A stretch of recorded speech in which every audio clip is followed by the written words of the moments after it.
Coucou tout le monde, j'espère que vous allez bien, moi ça va. Pour ceux qui ne savent pas, je m'appelle Foxy et aujourd'hui je voulais vous faire un petit Congossa sur un sujet qui m'intéresse depuis un moment. Alors dans cette vidéo, aujourd'hui nous allons parler du ghosting. Donc le ghosting c'est quoi? Nous allons savoir ce que c'est que le ghosting, pourquoi les gens ghostent les autres et quelles sont les erreurs que tu ne dois pas faire. 4 erreurs principalement que tu ne dois pas faire quand on t'a ghosté. Et ensuite, je vais me livrer dans une analyse personnelle pour ma part. Alors, c'est quoi le ghosting? Ghoster quelqu'un, c'est quand une personne décide du jour au lendemain de ne plus vous adresser la parole sans raison. Vous n'avez rien fait, vous n'avez pas eu de problème, pas de dispute, puis je ne sais pas, la personne subitement, elle arrête de te parler.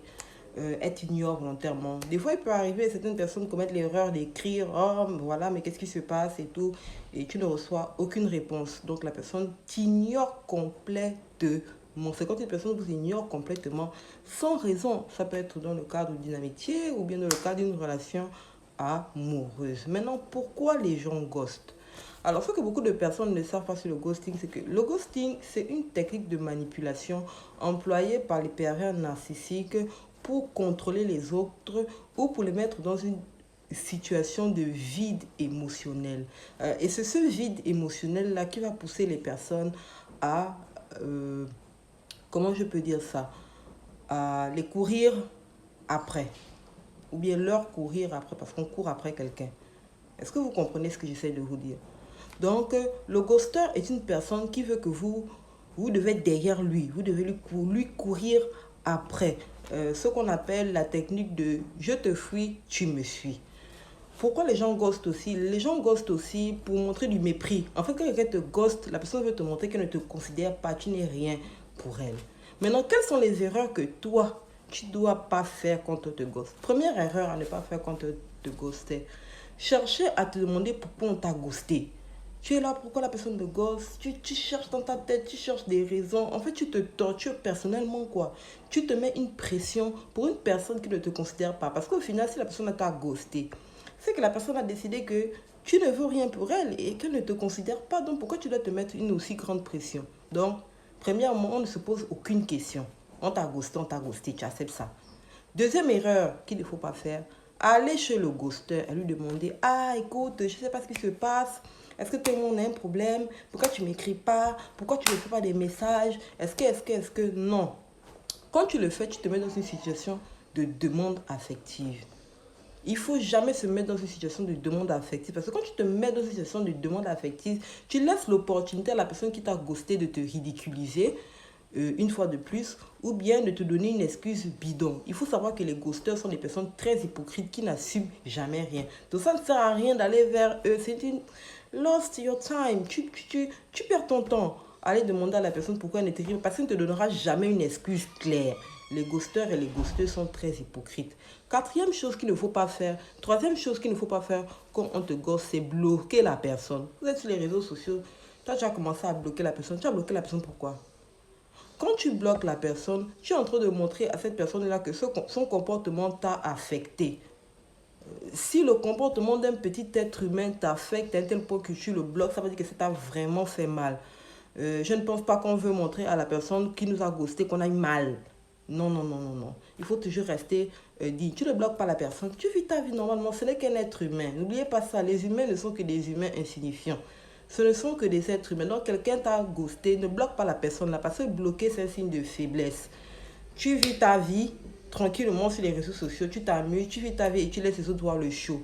On ne bloque pas les gens. Parce que bloquer, c'est une réaction de faiblesse. C'est une réaction qui montre que tu as été affecté, tu as été touché. Il ne faut pas montrer que tu as été touché parce que tu n'as pas été touché. Ce n'est qu'un être humain. Quatrième chose que tu ne dois pas faire quand on te ghost.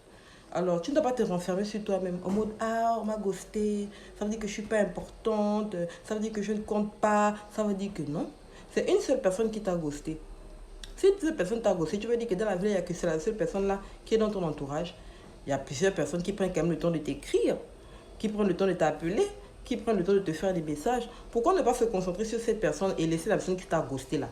Donc la personne qui te fait je te fuis, tu me fuis là. Quand la personne là te fuit, toi aussi fuis là. Donc ne la suis pas, ne rentre pas dans son jeu. Maintenant, j'aimerais analyser la situation du ghosting. Il peut arriver que dans le ghosting, La personne qui t'a ghosté, en voyant que tu l'ignores, décide de refaire marche arrière et de revenir te contacter pour que tout redevienne comme avant. Est-ce que toi, tu dois accepter ça? Bon, moi, je te laisse face à deux opportunités, deux options.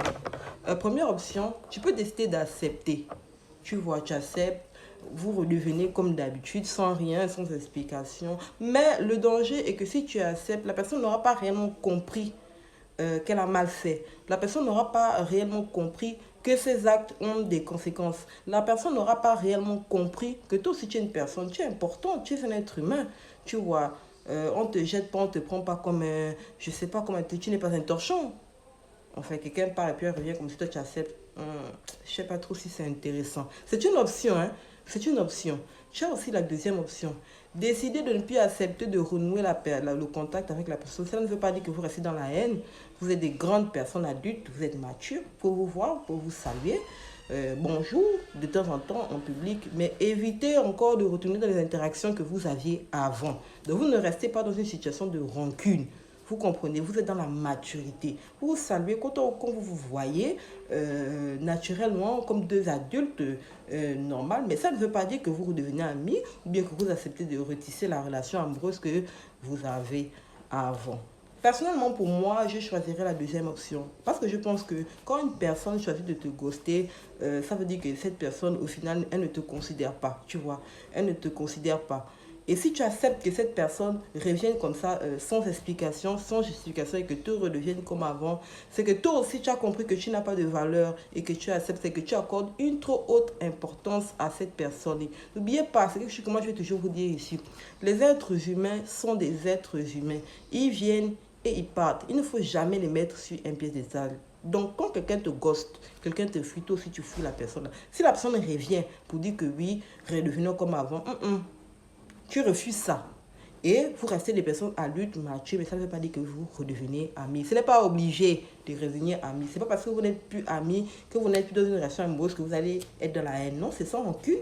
Vous êtes des adultes, vous êtes matures, vous pouvez vous saluer, mais les choses ne redeviennent plus comme avant. Alors, si tu as apprécié la vidéo, si tu as apprécié le contenu et que tu as appris quelque chose, merci de liker, de partager et aussi de t'abonner. Je sais que mes vidéos, il y a quand même de 11 et 40 les publications, c'est parce que je fais un boulot qui m'occupe beaucoup. Mais d'ici le 14 mai, là, je serai on free et je ferai beaucoup plus de vidéos. Donc, merci de liker, de partager et de vous abonner pour m'encourager. Je vous laisse. Gros bisous.